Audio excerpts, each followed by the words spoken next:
স্বাগতম, নমস্কার, শুভেচ্ছা। আলোচনার বিষয় নৈরাজ্যকারী এবং মবকারীদের প্রশ্রয় দিচ্ছেন সরকার। গতকাল অর্থাৎ 13/7/2025 তারিখ বিএনপির ভারপ্রাপ্ত চেয়ারম্যান তারেক রহমান মন্তব্য করলেন, বাংলাদেশে যারা মব করছেন, নৈরাজ্য করছেন, এদেরকে প্রশ্রয় দিচ্ছেন সরকার।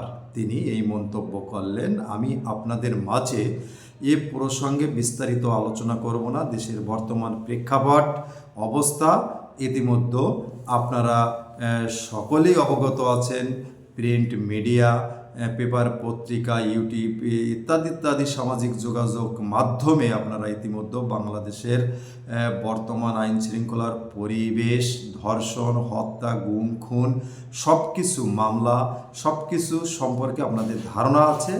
আমি শুধু বলছি, এতদিন পর্যন্ত অর্থাৎ অন্তর্বর্তীকালীন সরকার ক্ষমতা গ্রহণ করার পর থেকে বাংলাদেশের সবচেয়ে বৃহৎ দুটি দল, একটি হচ্ছে আওয়ামী লীগ, অন্যটি হচ্ছে বিএনপি।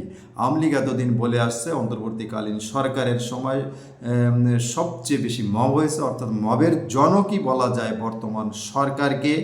এছাড়া হত্যা, ধর্ষণ, গুম প্রতিনিয়ত হচ্ছে, মিথ্যা মামলা, হয়রানিমূলক মামলা। আওয়ামী লীগ বারবার দাবি করছে, আওয়ামী লীগ বলে আসছে, যদিও আওয়ামী লীগের কার্যক্রম নিষিদ্ধ করা হয়েছে, তারপরও সামাজিক যোগাযোগ মাধ্যমে বা বিভিন্ন ভিডিও কনফারেন্সের মাধ্যমে আওয়ামী লীগের নেতাকর্মীরা একথা বারবার সরকারের বিরুদ্ধে বলছে। দেশে মব সৃষ্টিকারী এবং দেশে হত্যা, ধর্ষণের জন্য বর্তমান সরকারই দায়ী, অর্থাৎ বর্তমান সরকার নিরাপত্তা দিতে সম্পূর্ণ ব্যর্থ।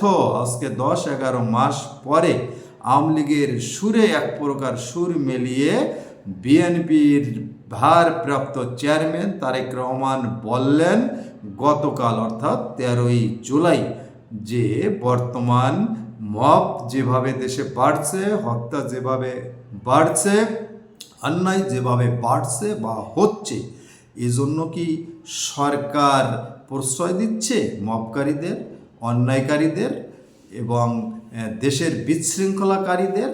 এ ব্যাপারে মন্তব্য করলেন, প্রশ্ন রাখলেন বিএনপির চেয়ারম্যান তারেক রহমান। যে কথাটি আওয়ামী লীগ এতদিন বলে আসছে, এখন বিএনপির চেয়ারপারসনও বললেন। আমি আর এ বিষয়ে আলোচনা করব না।